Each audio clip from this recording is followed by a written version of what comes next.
Hello, my beautiful souls. Welcome back to my channel. Please like, share, and subscribe my channel. Thank you.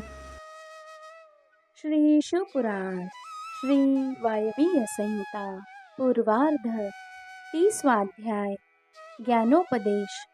Vayudev बोले, हे मुनियों, सज्जनों को सिर्फ भगवान शिव से ही प्रीति रखनी चाहिए, किसी अन्य से नहीं।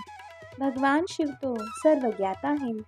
उनका अनादर करने वाले मनुष्य को संसार में कहीं भी सुख प्राप्त नहीं हो सकता। हम परमात्मा की साकार व निराकार मूर्ति दोनों की आराधना करते हैं, परंतु निराकार मूर्ति का ध्यान नहीं किया जा सकता। इसीलिए शिव मूर्ति उसका साकार शिव रूप है। साधना के द्वारा ही ईश्वर का साक्षात्कार होता है। मूर्ति का चेतन रूप परमात्मा है, जो अगाध श्रद्धा भाव से प्रसन्न होकर दर्शन देने वाले हैं। आत्मा को सांसारिक मोह माया से शिव तत्व ही मुक्त करा सकता है। सुख दुख तो कर्मों का फल है। ज्ञान द्वारा ही इंद्रियों का निग्रह होता है तथा भक्ति द्वारा सिद्धि प्राप्त होती है। आराधना साहस में वृद्धि करती है। ईश्वर की इच्छा को सर्वोच्च माना गया है और सभी को उसी मार्ग का अनुसरण करना चाहिए। श्रेष्ठ कार्य करना हमारा कर्तव्य है। हमें अपने आराध्य का सदा पूजन करना चाहिए।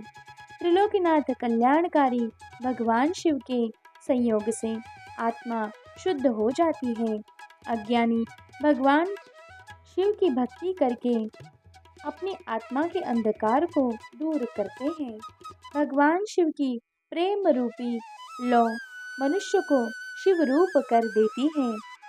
क्षमा, चतुरता, मित्रता के संयोग से मानसिक वृत्ति गण और दोष का कारण बनती है।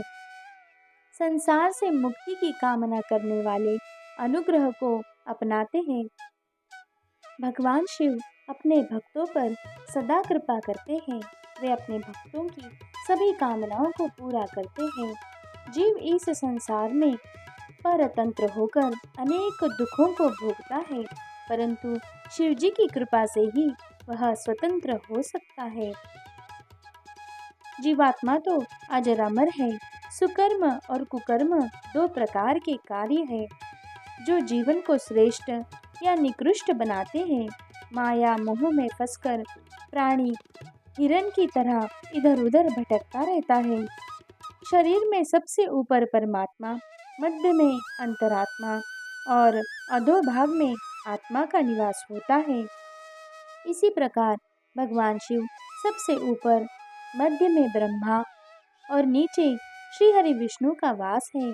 भगवान शिव को अंतरात्मा भी माना जाता है, क्योंकि वे सर्वत्र विद्यमान है।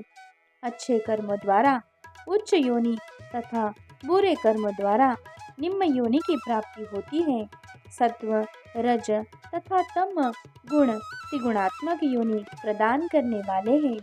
देवादिदेव महादेव जी समस्त गुणों के स्वामी, सगुण निर्गुण मूर्ति व सच्चिदानंद रूप है। वे पूरे ब्रह्मांड में व्याप्त है। मनुष्य तो सदा माया से घिरा रहता है। परमेश्वर शिव की कृपा ही उसे आवागमन के इस चक्र से मुक्ति दिलाती है। उनके नामोच्चारण से ही सब दुखों से मुक्ति मिल जाती है। सब दुखों का नाश हो जाता है। माया से दूर होकर वह शिव कृपा को पा लेता है। अज्ञानी मनुष्य शिव जी को ईश्वर नहीं मानता और अपना सारा जीवन खो देता है। इसीलिए मनुष्य को सदा त्रिलोकीनाथ शिव जी की भक्ति में डूबे रहना चाहिए।